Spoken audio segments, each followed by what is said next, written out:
Soc la Mercedes Milà. En aquest moment soc llibrera, a part de periodista. Estic en un puesto que és casa meva, la llibreria Mas Bernat de Barcelona, al carrer Buenos Aires 6, i he citat aquí a la Montse i a la Patri. No tinc molta experiència en autisme. Tinc d'amics propers.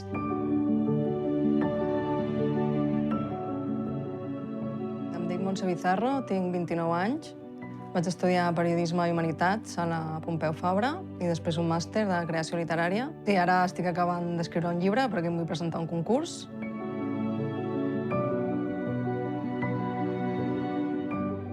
Em dic Patri Jiménez Fos, tinc 49 anys, visc a Barcelona, soc enginyera i em dedico a la formació continuada. Tinc un fill que es diu Eric, que té 12 anys i té autisme.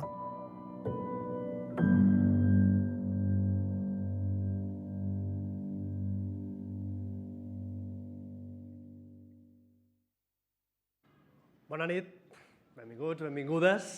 Després descobrirem les històries de la Montse i de la Patri, que són les protagonistes del vídeo que estrenem avui en aquest acte i que forma part de la campanya Aprenem cada dia, que després veurem amb més profunditat. Com n'és d'important aprendre cada dia?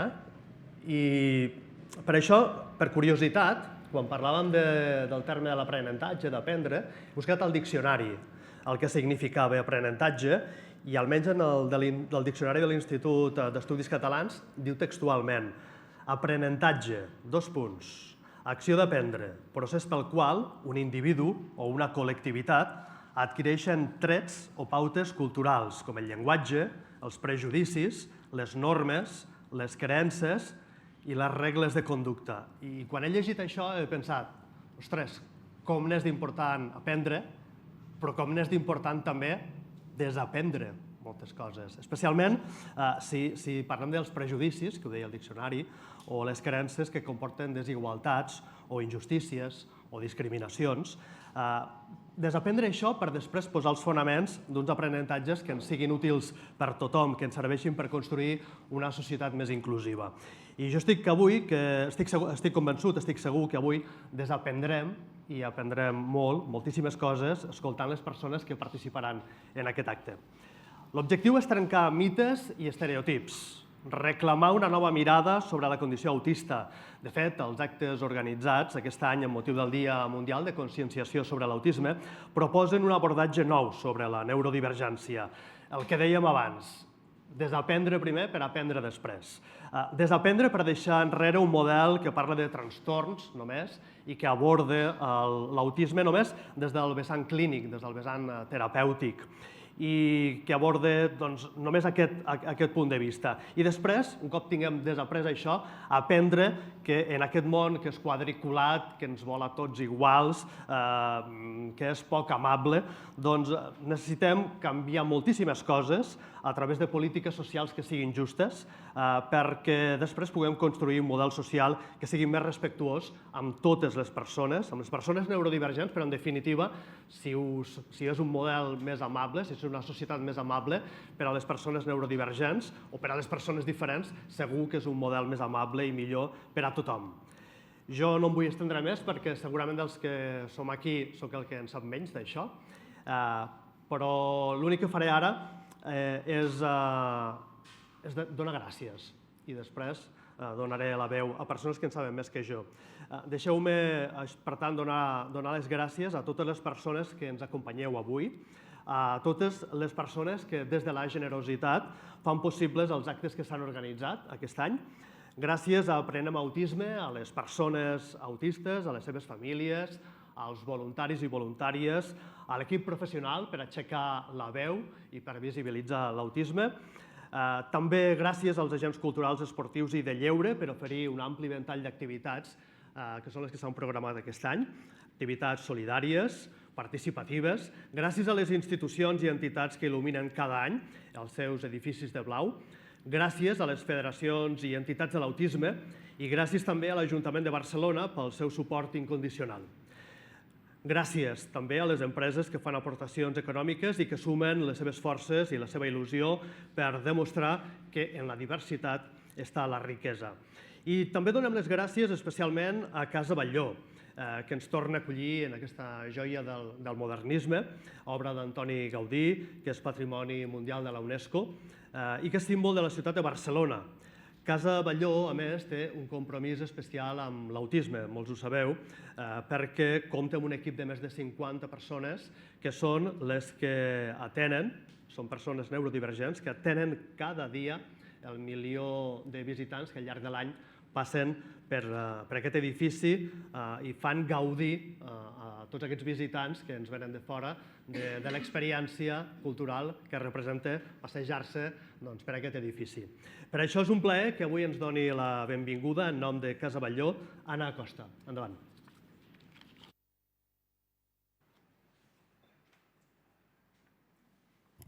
Hola, buenas noches. Soy Ana Acosta, responsable de la visita cultural de Casa Batlló. Algunos me conocéis porque trabajáis aquí de alguna u otra manera. Sé que el año pasado comentamos un poco del proyecto y explicamos un poco en qué consistía todo lo que hemos venido trabajando desde que pasó la pandemia. A mí me gustaría explicar un poco cuál fue el motivo, cuál fue el detonante desde el punto de vista de empresa que nos haya llevado a este punto de inflexión, de cambio, de paradigma, porque nosotros veníamos trabajando con unas empresas de trabajo temporal, unas empresas de trabajo temporal que todos los conocemos, que son muy conocidas en el mercado. Pero en un momento dado nos dimos cuenta que teníamos que cambiar el propósito para el visitante. Nuestro propósito con el visitante es que cada vez que una persona llegue y haga la visita, sea feliz, a través del arte, a través de Gaudí. Y nosotros, como trabajadores, decíamos, pero es muy incoherente que nosotros digamos que hacemos felices a las personas que vienen aquí y que no hagamos felices, o por lo menos no lo intentemos, hacer felices a las personas que trabajan aquí o que trabajamos aquí. Y en ese orden de ideas dijimos, tenemos que cambiar. Así sea difícil, así estemos en una pandemia que nos tenía las puertas cerradas, estamos cerrados al público, no teníamos ningún tipo de ingreso y aún así, gracias a la apuesta del Consejo de Dirección, hay que hacer un paréntesis, Casa Batlló es una empresa privada de una familia de Barcelona que apuesta fielmente por este tipo de iniciativas y gracias a ellos hemos sido capaces de hacer esto. Y entonces dijimos, vamos a hacer el cambio. No podemos hacerlo solos porque nosotros sabemos de lo que sabemos. Sabemos vender entradas, sabemos llegar a hacer un mapping que pueda llegar a un montón de gente, podemos traer más de 1 millón de personas al año, cosa que parece fácil pero no lo es. Eso lo sabemos hacer. Pero lo que no sabemos hacer es contratar a las personas, hacer el recruitment de las personas, saber seleccionar, saber encontrar y sobre todo el seguimiento de estas personas en un día a día. Y entonces para eso tuvimos que hacer una alianza estratégica con Specialisterne, que es nuestro principal, digamos, aliado en un tema de trabajo día a día. Sin Specialisterne no podríamos nosotros llevar a cabo el trabajo que hacemos, eso hay que decirlo, y ha sido no una tarea fácil para ninguno, ni para Casa Batlló, ni para Specialisterne, ni para los chicos, porque es un reto diario, pero estamos absolutamente orgullosos de lo que estamos consiguiendo, es un proceso. Nos escriben muchísimas personas de todas partes del mundo diciéndonos que lo ven en nuestra entrada, porque nuestra principal función es que la gente sepa que esto es posible. Que si Casa Batlló ha sido capaz de hacerlo, que es una empresa, que es una casa, que es un museo, cualquier institución del mundo puede hacerlo. Y entonces eso es lo que nosotros, desde el punto de vista de marca, queremos comunicar. Más allá, obviamente estamos en una casa de Gaudí, es una casa patrimonio de la humanidad, eso no lo olvidamos, pero estamos seguros que Gaudí hubiera querido esta manera de hacer las cosas. Una manera diferente, no más fácil, pero diferente. Y en este contexto, cumpliendo también con todos los ODS, pues estamos aquí acompañándoos y diciéndoos que para cualquier iniciativa, cualquier planteamiento que tengáis desde el punto de vista de crecimiento social, en ese sentido, en el apoyo a la neurodiversidad, Estamos aquí desde Casaballo y desde el Consejo de Dirección, desde la dirección y desde todos los que trabajamos para Casaballo. Entonces, bienvenidos y muchas gracias por estar aquí.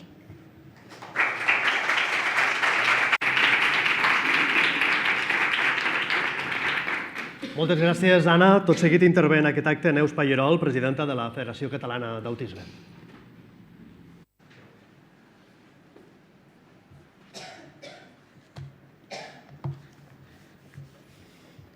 Bé, hola a tothom. Suposo que se m'escolta. En primer lloc, vull agrair a l'associació Aprenem que m'hagi convidat. Saludar a tothom que es troba avui en aquest acte, els representants de la Generalitat i l'administració pública. El moviment associatiu de l'autisme ha pres molta rellevància en els darrers 5 anys. Una prova d'això és l'experiència de la Federació Catalana, l'existència de la Federació Catalana d'Autisme, que agrupa 38 entitats de tot Catalunya i representa 14.000 persones amb autisme i les seves famílies. En primer lloc, crec que avui és un molt bon dia per parlar del que significa i ha significat l'associació Aprenem en el moviment associatiu de l'autisme a Catalunya.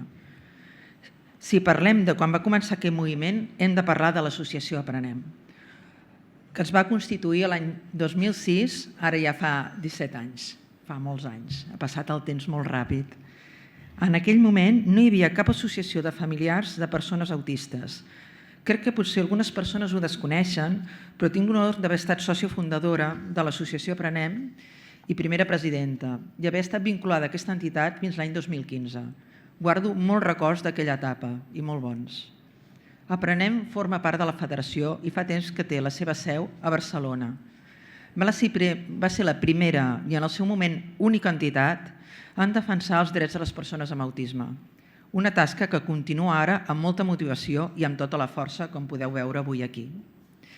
Gràcies, companyes i companys, per haver-me convidat i poder recordar plegats aquests anys de treball i de lluita, perquè les paraules que defineixen el que fem les famílies i les persones amb autisme en primera persona són aquestes: treball, treball i molta, molta lluita. Aquest acte d'avui parla de la neurodiversitat i del model social de l'autisme. Queda tant de camí per assolir els reptes que ens planteja aquest model, molta feina per fer, no tan sols desitjos, sinó accions que es concretin. Ens sap greu constatar que no estem gaire lluny de l'any 2006. Les conseqüències d'aquesta manca d'accions concretes de les que parlava abans ha portat a les persones amb autisme i a les seves famílies a situacions de màxima vulnerabilitat i de vulneració de drets. Per exemple, accedir a una vida en comunitat, com marquen les directrius europees i de la Convenció de la ONU de les persones amb discapacitat. El col·lectiu autista i les seves famílies continua sent invisible per a la societat. Les persones autistes amb més necessitat de suport continuen sent excloses de manera sistemàtica dels entorns comunitaris i de participació. I les persones amb menys necessitat de suport passen desapercebudes per una administració que no les reconeix, generant sensació d'abandonament institucional i un gran patiment que desemboca en problemes de salut mental. Quan parlem del model social d'atenció, parlem de transformació dels serveis actuals, parlem de suports personalitzats, d'assistència personal, de reconeixement dels drets, de respecte a la condició. No parlem de malaltia ni de capacitació, parlem d'acció comunitària, de dret a una vida digna, d'autodeterminació, de viure en entorns de referència i, sobretot, en entorns acollidors. Perquè aquest model social funcioni, hi ha d'haver un reconeixement de l'especificitat de l'autisme i de l'especialització dels suports i l'impuls d'accions concretes.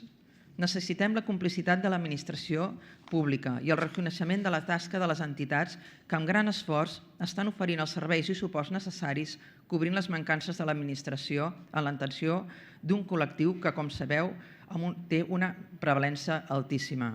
Tot i aquest esforç, moltes entitats han vist que projectes continuistes que fins ara havien estat finançats per les subvencions a càrrec de l'IRPF han estat desestimats.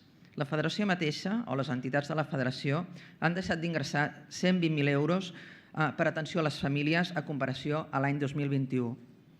El dia 2 d'abril es celebra el Dia de Conscienciació sobre l'Autisme. Avui aquí vull aprofitar la plataforma que se m'ha brindat com a representant de la Federació Catalana d'Autisme i interpel·lar tothom. Hem de fer-ho plegats, us necessitem i ens necessitem.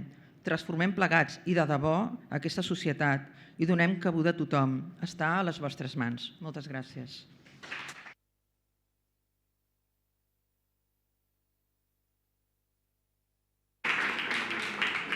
Moltes gràcies, Neus. Donem ara la paraula a Gemma Tarafa, regidora de Salut, Envelliment i Cures de l'Ajuntament de Barcelona. Bon vespre a tots i a totes. En primer lloc, també agrair-vos a Prenem haver-nos convidat avui aquí i en aquest lloc tan fantàstic. O sigui que també agraïm a la Casa Batlló poder-ho celebrar en aquest raconet de la ciutat, que aquí tenim tanta pau i mires a baix i hi ha 300 persones fotografiant per minut la Casa Batlló.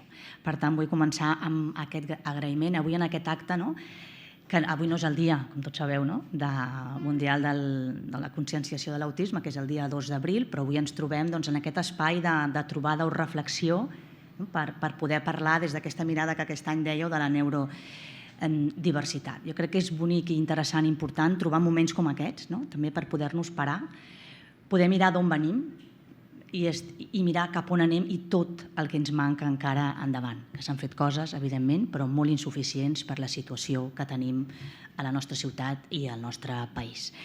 Com abans comentàveu, una de cada 81 persones de Catalunya són autistes o les posaríem dintre de l'espectre del trastorn de l'espectre autista i, per tant, una de 81 persones són moltes persones a la nostra ciutat i al nostre país. Abans comentàvem, abans de començar, que per un ràtio, una xifra com aquesta, que darrere d'aquesta dada hi ha noms i cognoms i persones a la nostra ciutat, un esperaria molt més coneixement del que implica el dia a dia d'una persona autista i molt menys estereotips i prejudicis davant d'una situació com aquesta, perquè 1 de cada 81 són moltíssimes persones a la nostra ciutat i en el nostre país.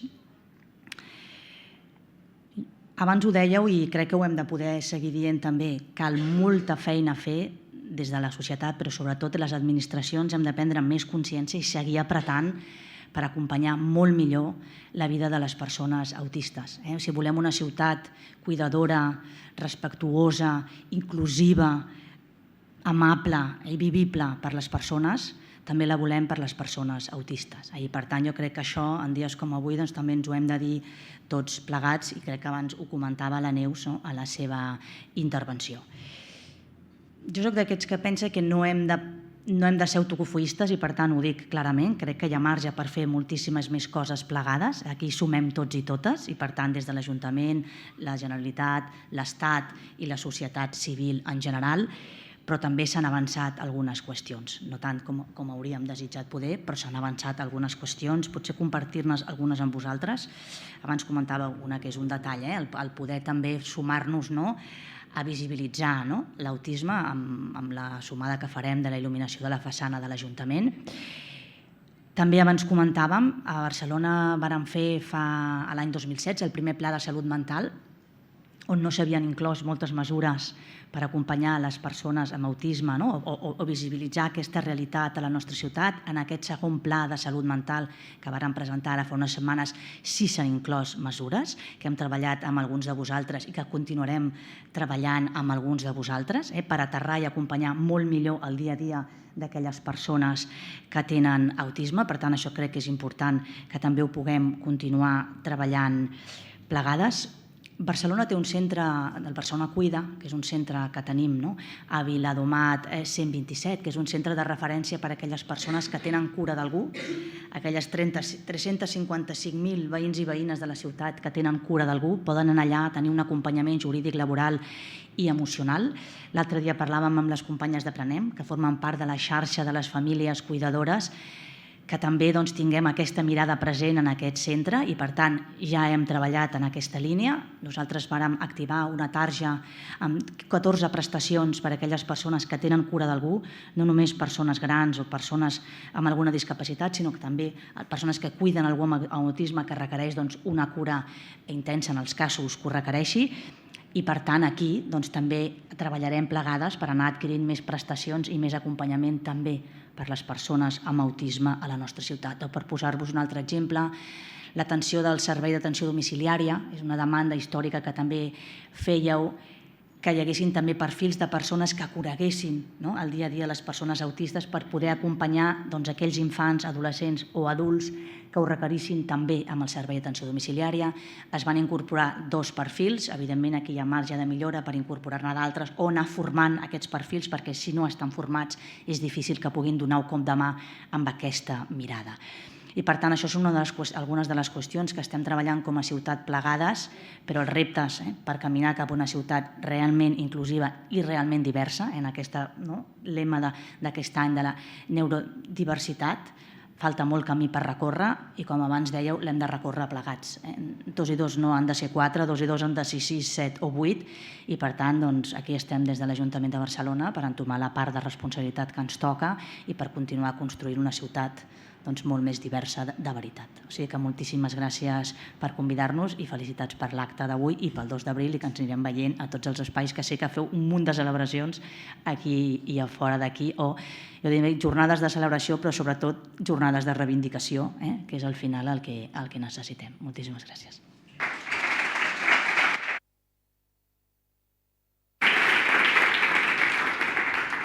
Moltes gràcies, Gemma. I intervé ara la presidenta d'Aprenem Autisme, Montse Heredia.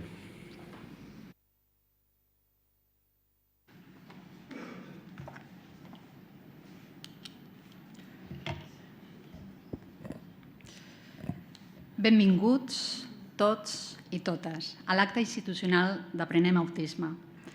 Membres de la taula, autoritats, referents de l'autisme, de l'educació, de la salut, de la discapacitat, dels drets socials, famílies i persones autistes. Avui, en el marc del 2 d'abril, Dia Mundial de Conscienciació sobre l'Autisme, volem, amb aquest acte, donar el tret de sortida a la nostra campanya de sensibilització i conscienciació Connecta't a l'autisme.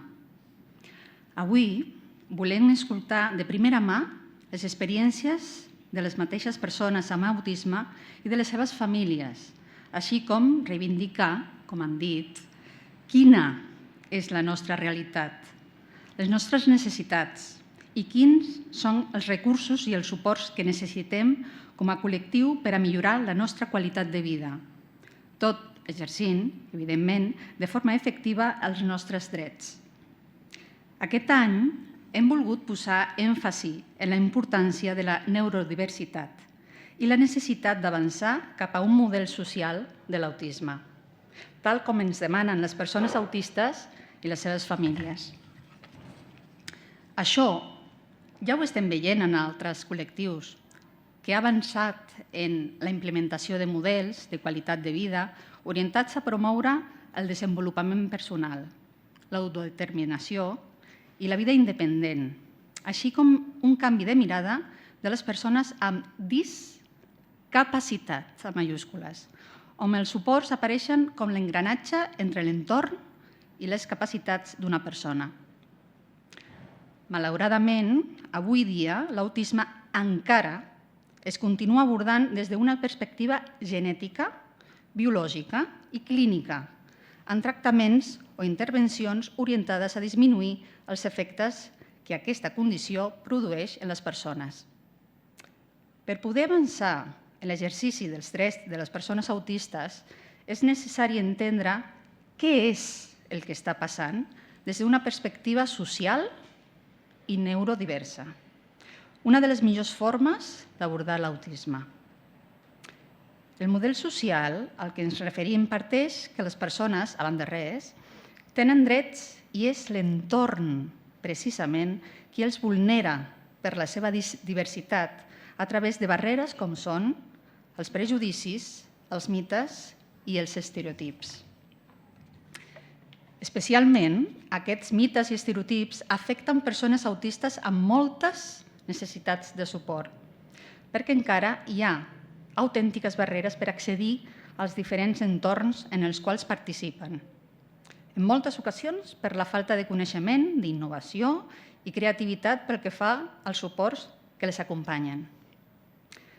Hem de trobar la manera, entre tots i totes, de generar els espais i les oportunitats perquè també puguin desenvolupar-se amb un rol significatiu i amb significat, que són útils i que aporten valor a la societat com qualsevol altra persona ciutadana. Avui encara no hem estat capaços d'aconseguir-ho, senyors. Esperem que aquest i altres reptes l'aconseguim entre tots i totes, neurotípics i neurodivergents. Tots som responsables d'un futur on tothom comprengui que la diversitat forma part intrínseca de l'ésser humà. Totes les persones en formen part. Totes som diverses. Cal sensibilitzar, formar i educar en valors des de la infància fins a l'adultesa, per tal d'entendre que tots i totes tenim un paper a desenvolupar i que tots som ciutadans de primera i aportem valor i talent a la societat. Per tant, si volem una societat evolucionada que promogui una veritable igualtat, tal com indica en Fabrizio Acánfora, és necessari el reconeixement i la valoració de les diferències i característiques úniques de cada individu, en un procés que va més enllà de la inclusió. Parlem de la coexistència de les diferències. I aquesta tasca l'hem de fer les persones autistes, les famílies i les entitats socials, en col·laboració amb tots els agents socials implicats, alguns dels quals esteu avui aquí. Així que us animo que entre tots i totes avancem cap a una societat neuroinclusiva que promogui una convivència igualitària de totes les persones. Moltes gràcies per acompanyar-nos en aquest dia tan especial per Aprenem Autisme.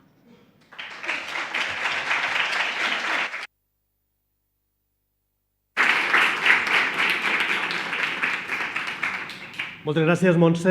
Aquest acte d'avui, com deia la Montse, és l'arrencada de tot un seguit d'activitats accessibles i solidàries que s'ha programat a partir d'aquest proper cap de setmana per visibilitzar l'autisme i per captar fons per continuar impulsant projectes que ajudin a avançar en la inclusió de les persones neurodivergents. Teniu tota la programació, si la voleu consultar, a la pàgina web de Connecta't a l'Autisme.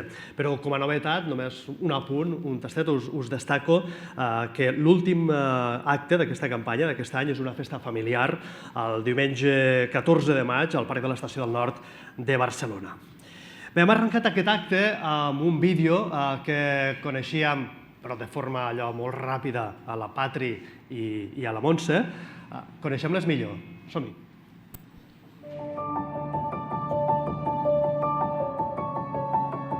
Des del teu trastorn autista, com s'escriu una novel·la? Nosaltres preferim el terme de condició.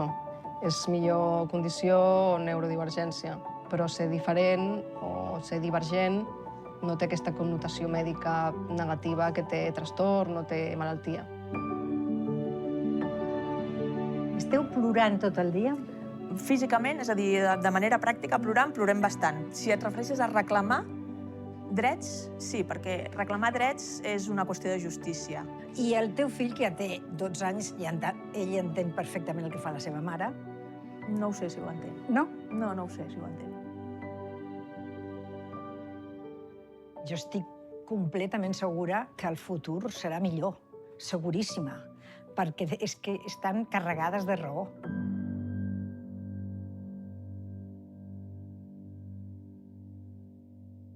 Serà millor. Mireu, tinc el privilegi de coordinar un projecte social, és una televisió que la fan persones amb discapacitat intel·lectual. És el projecte T'hem vist, i una de les preguntes més recurrents, que segurament la que hem fet més en les entrevistes que han fet els nois i les noies del projecte del T'hem vist, és per què costa tant de valorar la diversitat? Per què no es valora més la diversitat? I la majoria de persones que tenen alguna relació amb aquest sector i que, per tant, hi han pensat molt, diuen, doncs, segurament és per por al diferent. Aquesta és la resposta, segurament, més freqüent que trobem. I jo he pensat moltes vegades, quina estupidesa. Però si és que tots som diferents, com podem tenir por a la diferència si és que no hi ha ningú que sigui igual a un altre? Per tant, jo crec que és motiu de reflexió. Per tant, jo no us puc asseverar, com feia la Mercedes Milà, que el futur serà millor, però sí que us puc dir que no ens cansarem de lluitar per fer-lo més amable i més inclusiu, això segur. I això és precisament el que fa sempre en Fabrizio Acàmfora, escriptor, divulgador, pianista i clavecinista. Quantes coses, Fabrizio. Ell és docent sobre la condició de l'espectre de l'autisme al màster de musicoteràpia de la Universitat de Barcelona, membre del comitè científic i docent al màster especialitat en didàctica musical inclusiva de la Universitat LUMSA de Roma. Per tant, Fabrizio, el convidem a fer la conferència inaugural d'aquest acte. Endavant.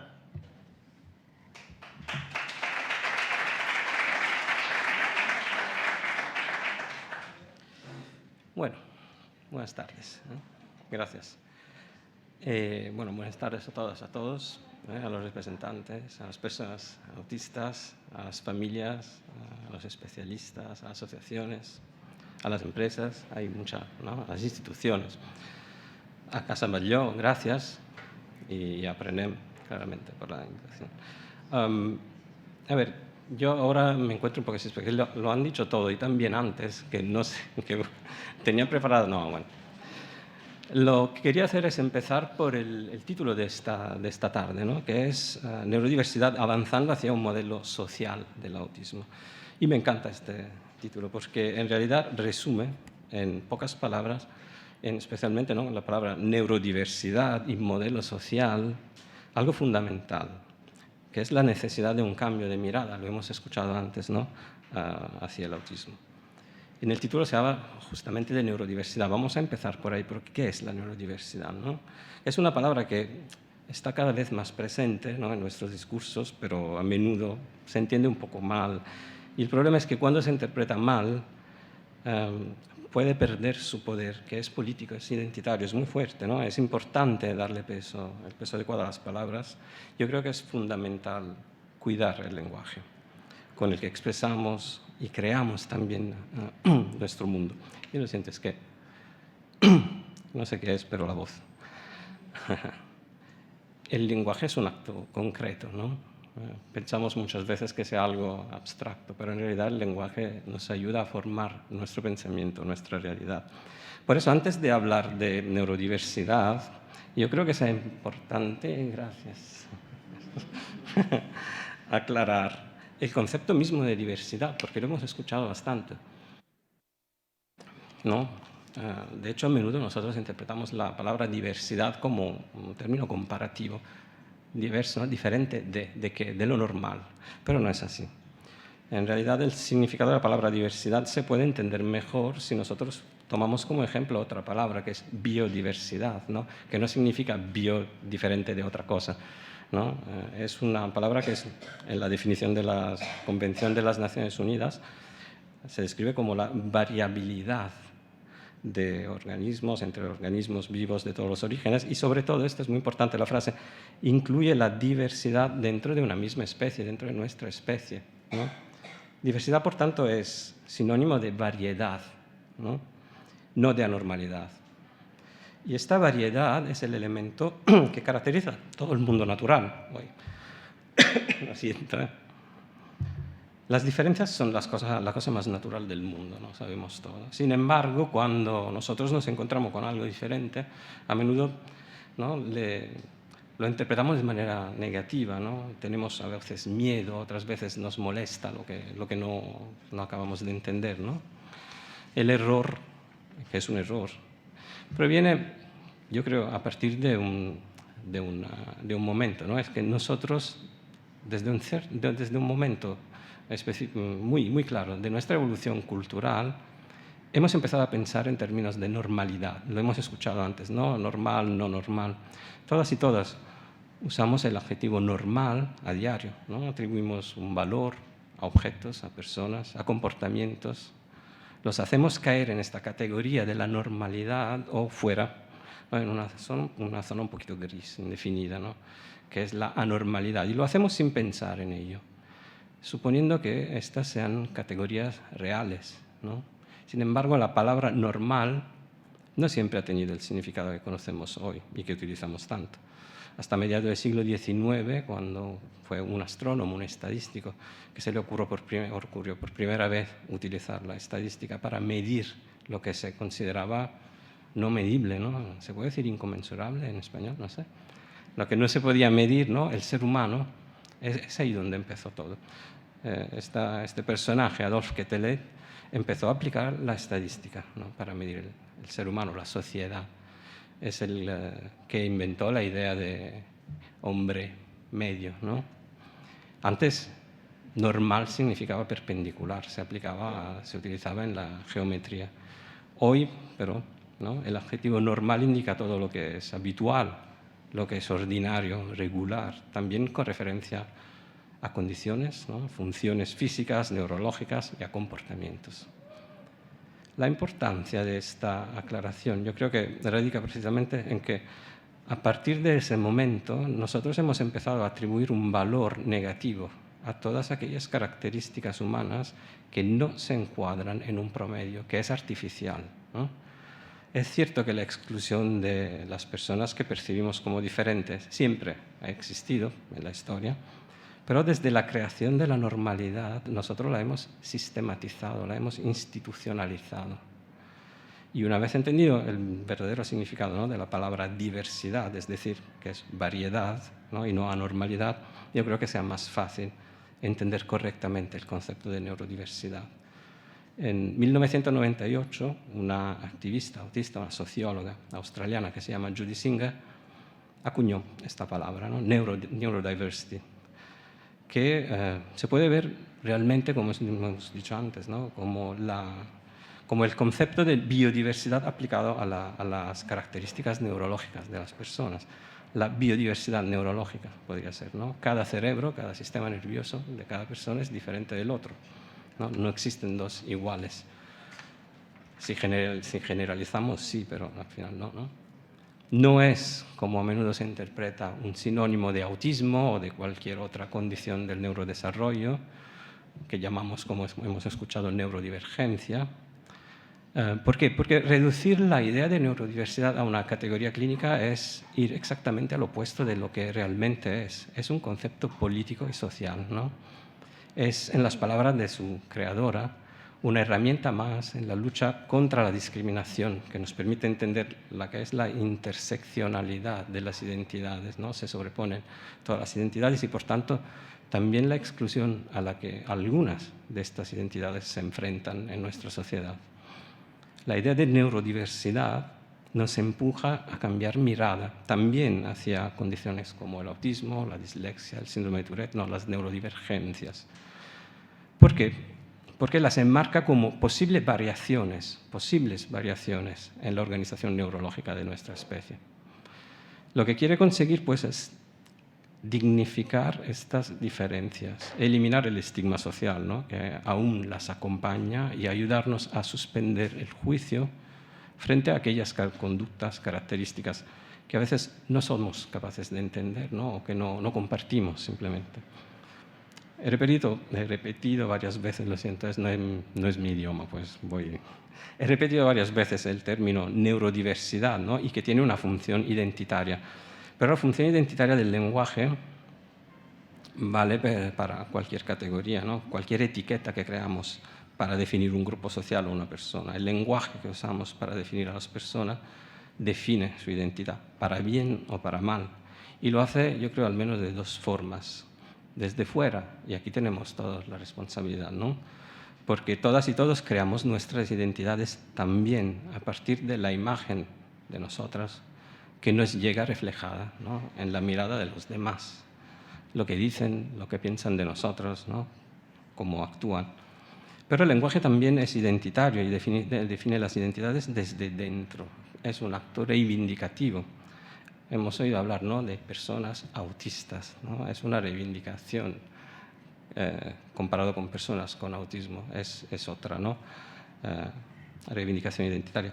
Yo hablo de mí mismo, me utilizo, ¿no? A mí misma o a mí mismo como herramienta también política. El problema, pero porque hay un problema, se manifiesta esencialmente cuando la imagen de nosotros y de nosotras que nos llega desde el exterior no se corresponde con la realidad, ¿no? Con lo que nosotros sentimos que somos. Por ejemplo, cuando nos describe esencialmente en términos negativos, deficientes, como sucede con demasiada frecuencia con el autismo, lo hemos escuchado también antes, ¿no? Así nos encontramos con personas autistas que interiorizan el capacitismo de una narrativa colectiva que la describe como no suficientes, como personas a las que les falta siempre algo, ¿no? Personas que tienen que superar sus supuestos límites para ser aceptadas por la sociedad. De hecho, el capacitismo, ¿no?, es la discriminación de las personas en base a las supuestas capacidades. Por eso es importante recordar que la narración de un grupo social siempre tiene que ser colectiva, ¿no? Y debe incluir múltiples puntos de vista. Hoy aquí tenemos prácticamente todos los puntos de vista posibles, ¿no? Pero lo que es importante es que no puede ignorar en absoluto el punto de vista de las protagonistas y de los protagonistas. En este caso estamos hablando de las personas autistas, ¿no? Y creo que este año el acto ha sido espectacular. Prácticamente somos todos autistas. Es fundamental no olvidar nunca la importancia del derecho de autorrepresentación, ¿no?, que se puede definir como el conjunto de conductas que nos permiten a las personas expresar, demostrar y revelar sus expectativas, sus preferencias, claramente siempre según sus posibilidades y sus medios, para facilitar el reconocimiento de sus deseos y de sus necesidades, tanto a nivel individual cuanto a nivel colectivo, y asegurar su plena participación a la comunidad de la que forman parte como ciudadanas y ciudadanos. Sin embargo, el derecho de autorrepresentación es un derecho que a veces es negado a las minorías, entre ellas las personas autistas y sus familiares. No nos olvidemos, es muy importante. Se convierte a veces en un privilegio, ¿no?, del grupo perteneciente a la cultura mayoritaria, porque bueno, se va a exercer en detrimento de las personas que se ven quitada esta posibilidad de autorrepresentarse. Siempre para entender mejor la importancia del concepto de neurodiversidad, vale la pena hacer una reflexión, porque lo hemos escuchado mucho. Modelo social, ¿no? ¿Qué es este modelo social? En realidad, el modelo social se refiere a un modelo con el que describimos la discapacidad. Nace así. Y es uno de los dos modelos más utilizados para describir la discapacidad. Uno es el modelo médico y el otro es el modelo social, ¿no? Se hablaba también en el título del encuentro, hacia un modelo social. Primero cabe especificar que un modelo es una herramienta simplemente a través de la cual nosotros creamos una representación de una parte de la realidad. Es una simplificación. Dicho esto, según el modelo médico, ahora ya veo médicos, aquí me van a... Una ya... Bueno, pero no soy malo, ¿no? Tener una discapacidad significa tener una serie de déficits que en medida de lo posible se tienen que normalizar de alguna manera, ¿no? Curar. El modelo médico que funciona en su ámbito de aplicación y nos ha permitido avances impresionantes, ¿no?, en el campo de la salud, pero se centra en rehabilitar la persona. Según el modelo social, sin embargo, que nace el modelo social en el activismo de las personas con discapacidad, la discapacidad es el resultado de una interacción entre algunas personas con características específicas y una sociedad que está estructurada por y para personas que en cambio tienen otras características, ¿no? Y se puede hacer el ejemplo de la persona que se mueve utilizando una silla de ruedas, ¿no? No usa las piernas para andar, pues su discapacidad no es esa. Su discapacidad es que se encuentra barreras que no le permiten andar con su silla de ruedas. El modelo social plantea pues, que donde la sociedad no es capaz de dar acceso a las mismas oportunidades, tanto a personas con características físicas, sensoriales y neurológicas diferentes a la media, como a las personas consideradas, entre comillas, normales, surge una discapacidad. Es decir, la imposibilidad de vivir una vida plena y satisfactoria, cada una y cada uno según sus características y posibilidades y aspiraciones. El problema, porque hay otro problema, es que con el tiempo la narrativa de la discapacidad o de condiciones también diferentes que se centra en la idea de déficit, ¿no? En lo que la persona no puede hacer o no consigue hacer. Ha invadido un poco todos los ámbitos de nuestra vida, ¿no? Hemos creado una realidad particular en la que, partiendo de una idea basada en una dicotomía sano-enfermo, esta narración ha influido en la creación de un lenguaje que tiene un poco la tendencia a patologizar. No es una palabra muy bonita, pero bueno, aquellas características consideradas fuera de lo normal. La consecuencia más inmediata de esta mirada en nuestra vida cotidiana ha sido la creación de un lenguaje de la normalidad, altamente medicalizado, incluso allí donde no parece evidente a primera vista y en los ámbitos que no pertenecen al campo médico. Así la discapacidad se percibe como un atributo, un defecto de la persona y no como una característica que se manifiesta cuando la persona diferente interactúa con el mundo, a pesar de las dificultades que, está claro, algunas características pueden llevar. Y el legado de esta versión, de esta visión, también se cierne sobre condiciones como el autismo, la dislexia, todas las neurodivergencias, ¿no? Se crea así un bucle. Es un bucle donde el comportamiento de las personas influye en la mirada médica que crea nuevas categorías. Por ejemplo, las personas autistas. Pero una vez clasificadas como tales, las personas autistas ejercen a su vez cambios en las propias categorías. Nosotros sabemos que, por ejemplo, ¿no?, los diagnósticos de autismo han ido cambiando en los años muchísimo, porque también por la influencia de las mismas personas autistas. Esto es un juego, ¿no?, de retroalimentación. A mí me gusta mucho. El filósofo de la ciencia, Ian Hacking, lo define looping effect, efecto bucle. Y nos explica que cuando observamos científicamente una característica, interactuamos con ella, la modificamos y terminamos creando nuevas categorías a las que él llama tipos humanos, ¿no? Seríamos todos tipos humanos. Por ejemplo, muy sencillo, antes de la década de 1940, la categoría autismo no existía. No había esa etiqueta, ¿no?, que va a marcar una persona en todos los aspectos de su vida, pero sí existían y siempre han existido las personas que desde ese momento se han empezado a llamar autistas o con autismo, es igual, ¿eh? Pues la idea de neurodiversidad viene directamente del modelo social de discapacidad. O sea que no niega que algunas características de la persona puedan ser problemáticas, y lo sabemos todas y todos, ¿no?, a veces muy problemáticas, faltaría más. Pero nos lleva a preguntarnos qué responsabilidad tenemos como sociedad en poner barreras sobre su camino, en no conceder a cada persona la posibilidad de ser ciudadana, ¿no?, de pleno derecho. Lo hablamos en la otra edición.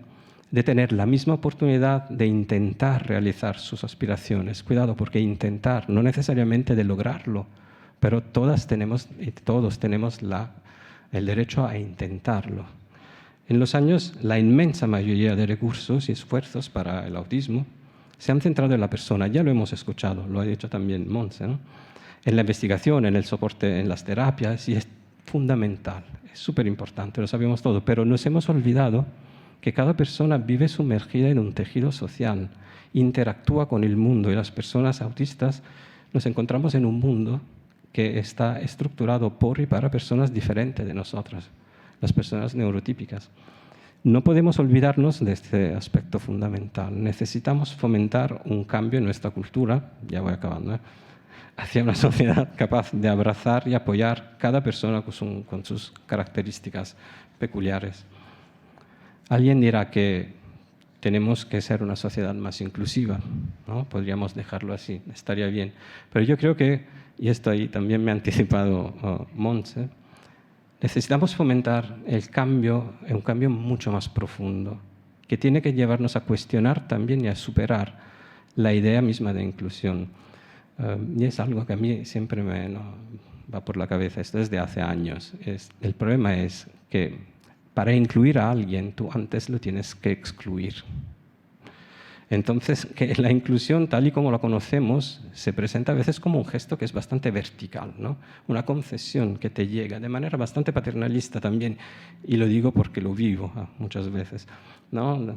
Pobrecito, bueno, te concedemos cosas, ¿no?, que llega de una parte de la sociedad a la que se considera normal, que se autoconsidera normal, hacia las personas que percibe y etiqueta como diferentes, ¿no? También las personas autistas. El gesto de la inclusión, de hecho, manifiesta un desequilibrio de poder bastante grande entre una mayoría y las minorías. Entre quien tiene el poder primero de excluirte y luego de incluirte, pero a sus condiciones. Así que tú solo puedes aceptar o no, ¿no? Y sobre todo, no sé si os habéis fijado, ahora cada vez más lo vemos hoy, estamos aquí, estamos hablando, pero normalmente no es lo que pasa, ¿no? Cuando se habla de leyes, de proyectos de inclusión, en las mesas que cuentan, donde se toman las decisiones, ¿no? Muy pocas veces hay las personas directamente interesadas, muchas veces. Las personas excluidas, ¿no? Las personas autistas, sus familias. Nosotros solo podemos aceptar y agradecer este regalo de la inclusión, pero esto no es ser ciudadanos y ciudadanas, no es igualdad de oportunidad, no es ejercer los derechos de autorrepresentación y de autodeterminación de los que se hablaba antes. Pues lo que yo espero y deseo, en realidad, es una sociedad donde no haga falta incluir, donde no haya nadie que se quede fuera, donde las diferencias puedan coexistir, como decía también Montse, a mí me gusta mucho hablar de esto, ¿no? Y la persona tengan los mismos derechos, no a pesar de sus características, sino porque todas y todos somos diferentes. Y esta diversidad, esta variedad de la que hablamos antes, ¿no? Se manifiesta también a través del concepto de neurodiversidad. Es lo que nos puede hacer evolucionar como sociedad. Es nuestra riqueza.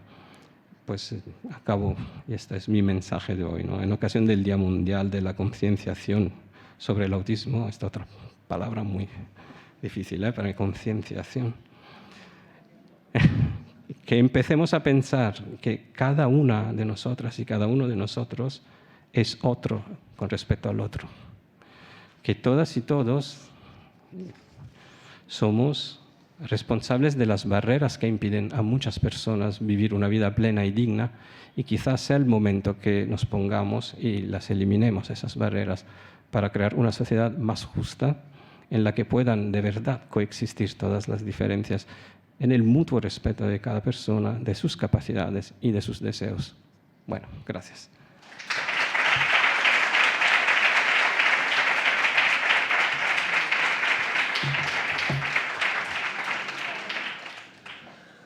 Gràcies, Fabrizio, de canviar conscienciació, això ho hem de treure que el deure. Fora bromes, moltes gràcies per les reflexions, que són molt interessants. Ja us he dit abans que jo havia vingut aquí disposat a desaprendre i aprendre, i crec que la cosa va bé perquè estem aprenent moltes coses, i crec que encara anirà millor, estic convençut, després de la conversa que ens sentem ara mateix. Us els presento i us demano que, a mesura que us vagi nomenant, ocupeu les cadires que hi ha situades aquí davant.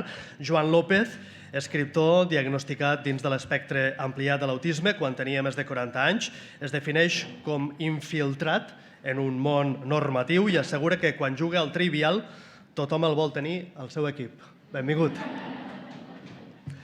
Saludo també la Iris Fernández. Bona nit, Iris. Ella té 25 anys, graduada en cuina i rebosteria professional a l'Escola d'Hostaleria Hoffman. Va conèixer el seu diagnòstic amb 18 anys i és voluntària d'Aprenem Autisme. Iris, benvinguda. I Imma Caballero, que és mare de dues nenes de 4 i de 6 anys, activista en defensa dels drets de les persones neurodivergents des que van diagnosticar la seva filla gran amb la condició de l'espectre autista. Un plaer, Imma. Joan, tu dius que intentes fer veure als que es diuen normals que de normals en tenen ben poc. I potser aquest plantejament equivocat és una de les conseqüències del capacitisme. Què és el capacitisme i com afecta les persones autistes? Vaig a mirar què és el capacitisme, perquè trobo que millor que ho faci l'Optimot, perquè el dia que no ho fa, el diccionari de l'Institut d'Estudis Catalans no inclou capacitisme encara. L'Optimot diu: capacitisme, actitud que es caracteritza per la tendència a situar les persones sense discapacitat com a norma social i a obligar les persones amb discapacitat a adaptar-se a aquesta norma. Ja està, tot dit. Jo ja plego, puc marxar? Estaria molt bé si capacitisme fos només això, però és que això no deixa de ser una simple definició molt àmplia, estem parlant de models socials, de societat, de que tots som diferents. No és cert. Tots som iguals. El que passa amb el llenguatge, igual que amb les estadístiques i amb els números, és que el llenguatge és meu i faig amb ell el que em dóna la gana. Tots som iguals en drets i tots som diferents en tot l'altre. I tot l'altre importa? No importa gens. No importa si ets d'ulls blaus, si tens el cabell curt, si ets gras, si ets prim. És igual, cadascú és diferent, cadascú té unes condicions, té un fenotipo diferent, si ens posem tècnics, no? Doncs en el meu hi ha una part que diu que tinc els ulls clarets i que una altra part diu que sóc autista. Ja està. Què us importa més, que tingui els ulls clarets o que sigui autista? No us hauria d'importar cap de les dues coses, perquè els ulls són meus i l'autisme també. El capacitisme és una cosa que és tremenda perquè és molt normal. Tots som capacitistes. Perquè capacitisme és això, el que posa les barreres, no? Però capacitisme també és l'Ajuntament que no les treu, o els comerços que decideixen que, hòstia, fer l'obra per posar la rampeta perquè passi la cadira de rodes, és que això em costa diners a mi, per què no ho paga algú altre? Bueno, és perquè el negoci és teu. El capacitisme també és aparcar a una àrea de discapacitats. Estan pintades de groc i es veuen ben clarament què són. Per què hi aparques? No, si només són 5 minuts. Ja, però bueno, potser per tu 5 minuts no són res. Però per meu fill, que s'està cagant, que ve nerviós al col·le, que s'ha barallat amb un company, que una professora l'ha tractat malament, hòstia, aquells 5 minuts són mitja vida. Capacitisme també és sentir-se culpable perquè t'han concedit una plaça. Jo tinc una plaça per un fill meu que camina perfectament. Ara, es posa nerviós, s'escapa, de vegades ara tenim un trauma amb els gossos, a la que un gos s'acosta, ha arribat a saltar al carrer, doncs necessitem una plaça. Necessito anar d'allà on vagi i arribar a casa meva i aparcar. Per què? Perquè el meu fill ho necessita. Però a mi m'ha costat molt de temps acceptar que el meu fill necessita aquesta plaça. Per què? Doncs perquè sóc un capacitista, com tots nosaltres. El capacitisme és una cosa que hem de començar ja a pensar simplement a no tenir-la en compte. A no tenir-la en compte o a tenir-la molt en compte. Si el teu fill fa anys i muntes una festa d'aniversari per la classe del teu fill i convides a tothom, fins i tot els nens i les nenes que el teu fill no suporta, però aquell no, perquè aquell de vegades pica, o de vegades fa massa soroll, o de vegades es tira al terra i es porta molt malament. Convides a tots els companys, més aquells. Això és capacitisme i, a més, perdoneu l'expressió, fill de putisme, també. És una cosa ben lletja i que ens passa a tots els pares de nens autistes. Si vas amb els teus fills al Tibidabo, i jo com a bon capacitista que soc, a mi em sap molt greu posar-me la polsareta i colar-me a les atraccions, no? Al final ho assumeixes perquè els meus fills, tinc 3 i 3 tenen autisme. El tema cues l'estem gestionant, encara no portem gaire bé. Si em mires amb mala cara i ets un adult, perquè passo davant teu, ets un capacitista, també ets mala persona. Si el teu fill es queixa en veu alta, el teu fill és un capacitista, però també és una persona en formació. Potser no sap ben bé per què escola aquella persona. En vez de dir perquè se n'aprofiten, pots aprofitar aquella espera llarga que tens de la cua per explicar-li, mira, hi ha gent que ho té més difícil que tu o que ho té més difícil que jo. Gairebé ningú ho explica. Per què? Perquè estan farts ja d'estar esperant i fa calor i a més no volen pujar la nòria. Niño, cállate. Doncs això és capacitisme i a més és ser mala persona. Al final em sap greu sonar una mica amargat, però és que estic una mica amargat perquè és constant, és haver d'estar callat i sentir 2 mares, companyes meves de feina, que estan xerrant de com és que ha entrat un nen autista a la classe de l'Arnau i ara farà anar tota la classe endarrerida. Diu, per què? El meu fill simplement no anirà al mateix ritme que els teus. No cal que ho esmentis en veu alta, no saps amb qui estàs parlant, no saps qui et pot sentir. Jo me'n recordo quan jo era petit, ara anem a parlar d'un capacitisme d'aquells macos, veies gent que treia els fills quan un nen amb síndrome de Down entrava a la piscina. No, és que se't pegui. acabaràs mongòlico. Que estupidesa és aquesta? 40 anys després, subnormal continua sent un insult. O sigui, estem parlant de que ningú és normal, tots són normals, però quan vulguem assenyalar algú i dir l'estigma, li diem subnormal. Aquí està tot dit. Vull dir, simplement hi ha una línia a la que tots ens hem de conformar i si no ens hi conformem, estem per sota. Som subnormals. Els autistes no tenen síndrome de Down, tenen una altra cosa completament diferent, com la gent que té càncer o com la gent que té miopia. Cada condició és diferent. Hi ha algunes que són malalties, algunes que no ho són, però gairebé ninguna s'adapta a la línia. Tots són històries de gent que supera el càncer, ha lluitat ja, i els cagamandúrries que es moren, no hi han posat prou esforç, no s'han esforçat a superar la malaltia, home, potser que deixem ja aquesta il·lusió. Un noi va borratxo, un divendres a la nit, agafa el cotxe, s'estavella, tetraplègic. Tot i així, s'hi esforça, i 5 anys després fa la París-Dakar. Hòstia, és un exemple de superació. Personalment trobo que el millor que podria fer era no haver begut o no haver agafat el cotxe begut. Ho hauria trobat bastant més bona història de superació que no pas anar a la París-Dakar. Llavors és això, posem uns estàndards que ja la gent normal no pot complir.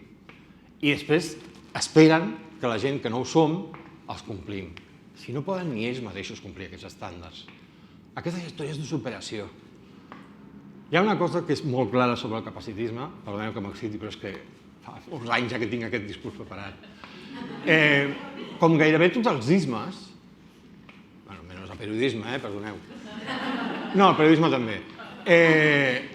Tots els ismes tenen una arrel que és comú a tots, el privilegi. El masclisme és privilegi. El racisme és privilegi. El capacitisme és privilegi. És jo ho tinc millor que tu i em fa por que si et donem moltes coses a tu, tu tindràs millor que jo. Si tu ja ho tens bé. Aquell pare i aquell nen que està a la cua del Tibidabo i em miren malament i fins i tot diuen alguna cosa, em canvio per tu en qualsevol dia de l'any. Posa't tu aquesta banda. Jo aniré a fer cua i els meus fills, i si es posen malament, està la clatellada del cul. Però em canvio amb tu. Prova a posar-te les meves sabates una estoneta i llavors parlem de si fa molta calor a la fira. I és això, tots tenim privilegi. Jo tinc el privilegi de poder pagar una atenció pels meus fills que molta gent no pot pagar. I això també és capacitisme, perquè ningú hauria de tenir aquest problema. Capacitisme també és, i aquí ara sí que parlo del periodisme, portar dues idees enfrontades a debatre a un programa de televisió. Portarem a un especialista en vacunes i a una persona sense estudis que opina que les vacunes provoquen autisme. No, li estem donant la mateixa credibilitat a una persona que no té ni idea del que diu i a una persona amb estudis, a una persona que sap el que està parlant. Això també ho fan els medis. Els medis ajuden a mantenir unes certes idees que estan ja completament caducades, estan completament superades. I se li dona la mateixa credibilitat? No. Llavors, el capacitisme és una cosa que la tenim tots, igual que el racisme, igual que el masclisme, i va sent hora que la comencem a fer servir pel bé, perquè també pot ser una cosa bona. El capacitisme és veure allò, jo ho puc aprofitar, però tu no. Què fem? El desqualifiquem a ell o traiem aquella barrera? Doncs això és el que hem de fer. Que portaves temps, Ja veus. Perdoneu, No, al revés, perquè has aterrat molts dels conceptes teòrics que abans hem introduït i tu els has aterrat i has posat casos pràctics. No us he dit que el Joan és pare també de nens autistes, com és el cas de la Imma. Hem sentit algun exemple, Imma, abans, en el cas del Joan. Vosaltres com ho viviu en el dia a dia? És complicat. Jo ara quan veia el vídeo a la Patri m'ha emocionat molt i l'ha vist i ara he de tragar una mica saliva perquè és el dia a dia. Tenim imposat la paraula lluita en el nostre vocabulari i això no va de lluites. Això va de que les institucions ens havien de recolzar i haurien d'estar al nostre equip. No de vegades que te'ls trobes a l'equip contrari. Llavors és una lluita amb la resta de persones que no entenen el que comentava el Joan, el tema tan frívol d'estar en una cua d'una atracció i dir-te una mare o dir-te un pare, doncs vaya morro, no? I dius, això, t'ho canvio, però t'ho canvio al pack sencer. No, ja et dic, per mi la meva filla, doncs, clar que no la canviaria per res al món, però qui digui que l'autisme per una família és fàcil, ara n'hi ha molts discursos de tot això, i m'agrada que cada cop més n'hi hagi, com diu el Fabrizio, una autorrepresentació, que siguin les pròpies persones autistes que diguin el seu parer. Però sí que és veritat que n'hi ha molts entrebancs i són constants, i canviar això, que la teva filla pugui anar a l'escola i la convidin als aniversaris, o si té una rabieta no digui alguna simpàtica o simpàtic al supermercat, això és que és una maleducada, o coses així, doncs canviar aquesta visió és molt complicat, i el teu dia a dia és molt complicat. Si això li pots sumar problemes per escolaritzar a la teva filla a una escola pública, ordinària, que jo sempre he anat a escola pública, els meus pares són defensors de l'escola pública i totes les 3 germanes hem anat, doncs que hagis de renunciar a aquestes coses, que això, demanar un permís, o el tema també d'aparcament, que dius, ostres, que bé, aparques a la porta, sí? Ja et dic, et canvio el pack sencer. Que a mi em digui en un moment donat una funcionària que és que tothom voleu la targeta d'aparcament. Doncs mira, maca, t'explico la meva vida? No, perquè no t'interessa, perquè si no, no diries aquesta resposta. Llavors, és, ja et dic, una lluita, i no hauria de ser una lluita. Iris, quins són els principals prejudicis amb què et vas trobant tu, amb què t'has trobat en la teva vida? La meva actitud, sobretot. Soc massa impulsiva i no tinc filtre. No tinc filtre. Llavors la gent es posa, la majoria, sobretot els menors, es posen molt nerviosos quan soc tan sincera, quan no tinc filtres. Llavors, al llarg de la meva vida m'he callat masses coses i això em fa malament. Jo intento ser amable, jo ho intento de veritat. El que passa és que per molta gent que soc massa bona em diuen que soc massa bona. Aquest també és un dels principals problemes que tinc. I clar, no és fàcil per mi, i més sent noia, saps? La gent pensava que no tenia autisme, simplement que estava una mica boja. I no va ser així, la veritat. Als 18 anys ja em vaig... Com es posa això?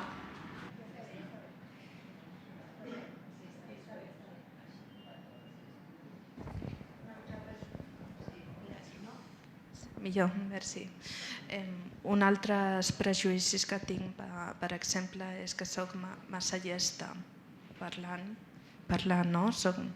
I també amb el tema de la literatura i amb algunes assignatures els meus companys es posaven molt gelosos. Jo mai he estudiat i vaig aprovar exàmens sorpreses, llavors això va cridar molta enveja també. Soc com una mica Lisa Simpson, per dir-ho així. Sí. Clar, no... Pels prejudicis, i tu m'estàs explicant com a prejudicis característiques teves, no? I això sí que m'ha sobtat, i ho lligo abans amb una de les reflexions que feia el Fabrizio, i això potser també és capacitisme. Però el que m'agradaria saber és com t'afecta això a tu des del punt de vista personal, emocional. Massa malament perquè tinc massa ansietat, també amb la depressió no no és una joguina. M'han manipulat moltes vegades, llavors jo que sóc molt ingènua també penso que és una característica de l'autisme. Em sembla que tinc massa prejudicis a la gent que és mala persona, que em manipula i que sap que tinc aquest problema. I és l'ansietat, sobretot. Tinc massa ansietat. Seria això. Amb aquesta societat, doncs, a mi em fa patir massa. I els sorolls. Els sorolls. Estem a Catalunya, els correfocs, Sant Joan. Això és un problema per mi, és perquè també empatitzo molt amb els gossos, pateixo amb això igual que els gossos. Jo tinc un gos i clar, què fem quan és Sant Joan? Ens anem a un poble lluny, en un país de la Mancha de cuyo nombre no quiero acordarme, on no hi ha ni un alma. Seria això. Molt bé. Escolta'm, Joan, ara sí que demano una mica més de capacitat de síntesi, perquè si no se'ns tirarà el temps a sobre, però quins reptes creus tu que tenim com a societat per estar a l'alçada de les persones neurodivergents? Deixar de parlar i començar a fer. No ens serveix de res que les administracions s'asseguin amb nosaltres i pactin i creïn lleis i facin coses i després no les apliquin. Ja fa 5 anys que totes les escoles de Catalunya són inclusives, per llei, perquè ho va dir la Generalitat. Jo ja porto 3 canvis d'escola i al final he hagut de portar els meus fills a una escola concertada especial quan, com els seus pares, tota la vida he sigut de la pública. Llavors deixem ja de fer servir la política per fer política i comencem a fer servir la política per tirar la societat endavant. Ja prou de no fer coses, només de parlar d'elles. Imma, quines necessitats demanaríeu per a les famílies? Doncs això, solucions reals i de veritat i agafar el toro per les banyes. En concret, què? El tema d'educació, estem molt endarrerits. Això, el decret continua en el calaix i et diuen que no hi ha recursos i amb això ja estan totes les respostes contestades i tu et quedes amb un pant de nas i has de llançar una mica la tovallola i acabes d'anar a l'escola d'educació especial, que està superbé, perquè estàs com... Jo quan porto la nena, ara faig educació compartida, que és com un mixta entre escola pública i escola d'educació especial, i jo quan arribo a l'escola d'educació especial estic tranquil·la, perquè sé que no tindran problemes si la nena té una desregulació, si es fa pipí a sobre saben què fer, si la nena no vol dinar saben què fer, tenen les eines, els materials per adaptar-li els ensenyaments que ha de tenir una nena de primer. A l'escola pública això diuen que no n'hi ha diners, que no n'hi ha recursos suficients. El decret, ja et dic, el calaix, molt bé, surt el senyor Cambrai i diu el seu discurs, i no diré res més, no? Que estem a la tele. Però això necessitem que es desplegui ja, que no segreguem els nens i que no parlin d'un model que no existeix perquè ja existeix, és l'escola d'educació especial. Llavors, agafeu aquests professionals i fiqueu-los dins d'una aula ordinària. Entenc que n'hi ha pluridiscapacitats i temes més complicats, per fer una inclusió total i absoluta a la primera de canvi, però portem, ja et dic, des del 2017. Jo crec que ja n'hi ha un training suficient com per posar-nos manos a l'obra. És una cosa molt concreta i que veig que preocupa moltíssim. Iris, en el teu cas, què demanaries per poder fer efectius els drets de les persones autistes? Treball llistat. Coses molt concretes. Psicologia gratuïta. Psicologia és gratuïta. Ja de per si Jo sóc l'única filla autista de la família i jo sé que ma mare, sobretot, pateix massa amb el tema econòmic. Llavors penso que és millor tenir més ajudes econòmiques de l'Ajuntament per les persones vulnerables. Ja no dic la pobresa, no. Jo dic de la tassa mitjana, de les famílies de la tassa mitjana que tenen famílies amb persones autistes, amb fills autistes.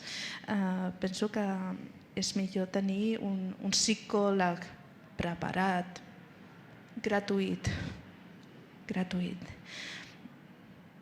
Això mateix. Molt important, eh? Sí. Molt important. Estem parlant molt de la necessitat de tenir més psicòlegs, per tant, aquest també és un tema, un dèficit que tenim com el de l'escola. Escolteu, ha estat un plaer escoltar-vos. Venir aquí, ho he dit abans, amb ganes d'aprendre i n'he après moltíssim amb les vostres reflexions, amb les vostres demandes, amb les vostres vivències. Per tant, us agraïm molt els vostres testimonis. Gràcies, us podeu aplaudir.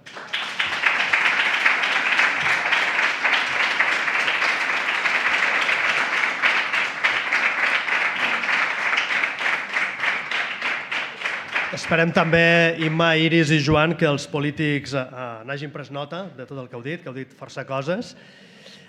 Bé, encarem ja la recta final d'aquest acte amb la lectura del manifest. He estat molt content també de saber que el manifest el llegiran dues dones. I l'any passat en parlàvem d'això, aquest és un aspecte més. Costa molt de diagnosticar l'autisme, però en el cas de les dones encara costa més. Recordo l'any passat que en parlàvem amb la Montse, que l'heu vist abans al vídeo, i en parlàvem molt d'això, perquè falta perspectiva de gènere també en el diagnòstic. I per tant he estat molt content quan m'han dit que les persones que llegirien el manifest d'aquest any són dues dones. Per tant, convido la Iris Fernández i la Patricia Jiménez, a qui hem conegut també en aquest acte, que accedeixin i llegeixin el manifest.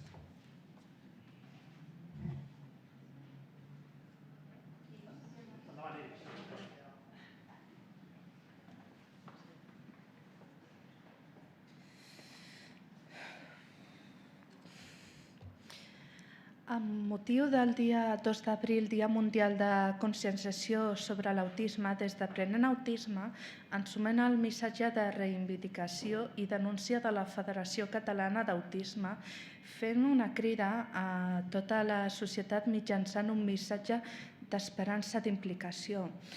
Avui dia, les persones autistes i les seves famílies segueixen tenint moltes dificultats pel que fa a l'exercici dels seus drets en el seu dia a dia i en els diferents àmbits en els que participem: educatiu, judicial, sanitari, laboral i social. Per aquest motiu, conjuntament al moviment associatiu familiar, la comunitat autista reivindiquem i alcem la veu per manifestar que som un col·lectiu invisible, on des de la mateixa administració se'ns discrimina per raó de discapacitat. L'administració pública no reconeix l'autisme com una condició on s'hi han d'abocar recursos. Reivindiquem estar reconegudes específicament dins les carteres dels diferents departaments. S'ha de garantir que els infants amb autisme puguin accedir a l'escola ordinària, com qualsevol infant, tal com s'estableix al decret de l'escola inclusiva del 2017. Això és possible si es posen els suports econòmics, humans i tecnològics necessaris. Es fa un treball interdepartamental i s'implica les entitats especialitzades. Tot i l'impuls en la creació de l'Agència Social i Sanitària, en aquest moment no s'està treballant de manera transversal dins l'administració pública. No hi ha intercanvi d'informació entre departaments. Demanem la creació d'una base de dades compartida per tal d'evitar buits legals, repeticions absurdes, burocràcia exagerada i que es deixi de vulnerar el dret a una atenció pública de qualitat del col·lectiu autista. Les persones amb autista tenim una esperança de vida menor que la resta de població. Instem a l'administració pública a reformular de manera immediata l'atenció als entorns sanitaris del nostre col·lectiu. No són prescindibles. S'ha de garantir l'accessibilitat i l'oportunitat a llocs de treball dignes independentment de les capacitats de cadascú. La diversitat existeix, és real, i cal treballar per poder conduir-la a un pla d'igualtat. El col·lectiu de persones amb autisme és el que menys inclusió social i laboral té dins de les diferents diversitats, arribant a índexs d'atur fins a un 80%, però amb els suports personals adients la inclusió és possible. No existeixen programes públics de vida adulta específics per a persones autistes que promoguin de manera efectiva la vida independent i la participació en la comunitat amb els recursos especialitats que es necessiten. No hi ha facilitats perquè les persones amb autisme puguin disposar del servei d'assistència personal, tot i ser una alternativa a la institucionalització, un dret contemplat i garantit a través de la llei de dependència, un objectiu a escala europea i una possibilitat que contribueix no només a reduir les despeses públiques, sinó i sobretot a potenciar la participació comunitària de les persones amb autisme. Denunciem la deixadesa pública i l'abandonament encobert de l'administració cap a la promoció d'aquesta figura en un moment on públicament es defensa la vida comunitària, però burocràtica i pressupostàriament hi ha un reforç cap a les grans corporacions residencials. Per tant, demanem que s'activi aquesta prestació com una alternativa sostenible econòmicament i, sobretot, més respectuosa amb la qualitat de vida de les persones autistes. Les famílies de persones amb autisme estan esgotades i se senten abandonades.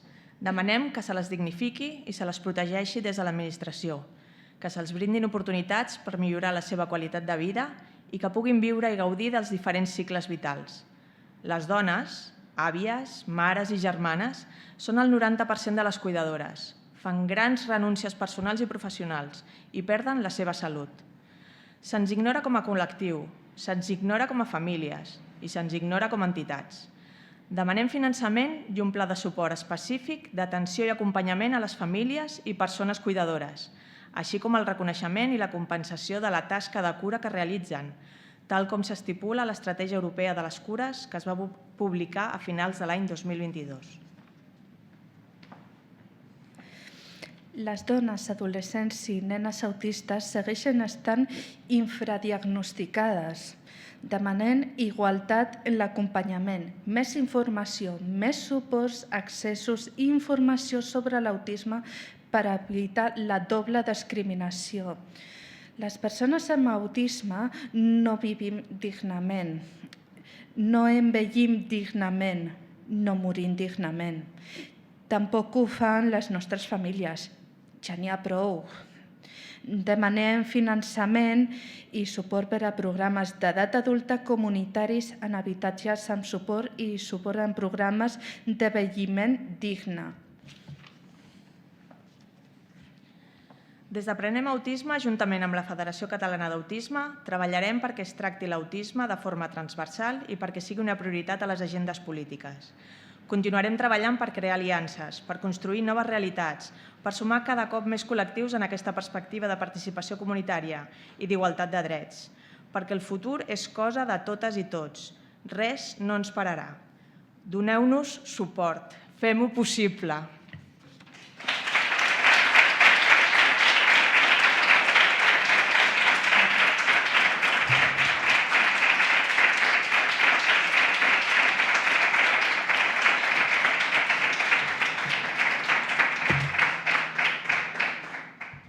Hem de fer-ho possible. Moltes gràcies, Iris i Patri. Per part meva, i abans d'acabar, només us recordo, us ho avançava abans, que a la pàgina web de Connecta't a l'Autisme teniu tota la informació detallada de tots els actes vinculats al Dia Mundial de Conscienciació de l'Autisme, que se celebra aquest diumenge 2 d'abril. I també teniu aquí, en aquesta mateixa pàgina, i teniu la relació dels edificis i de les fonts que s'il·luminaran també de blau aquest diumenge. Volem agrair la participació de tothom qui ha fet possible aquest acte, a la Casa Batlló per acollir-nos tan magníficament i a totes les persones que treballen per construir una societat més inclusiva. En definitiva, per fer possible que les persones amb autisme siguin ciutadans i ciutadanes de ple dret. Ara us convidem a fer una fotografia conjunta, ens agradaria guardar, conservar aquest moment i per tant us convidem a fer una fotografia de grup de tothom que hem assistit a aquest acte aquí mateix i després també us convidem a prendre una copa de cava al pati modernista per tancar aquesta vetllada que ha estat tan agradable. I us desitgem un bon feliç 2 d'abril, una bona jornada i, de fet, un mes sencer d'activitats de conscienciació de l'autisme. Per tant, connecteu-vos a l'autisme i que passeu molt bona nit. Gràcies.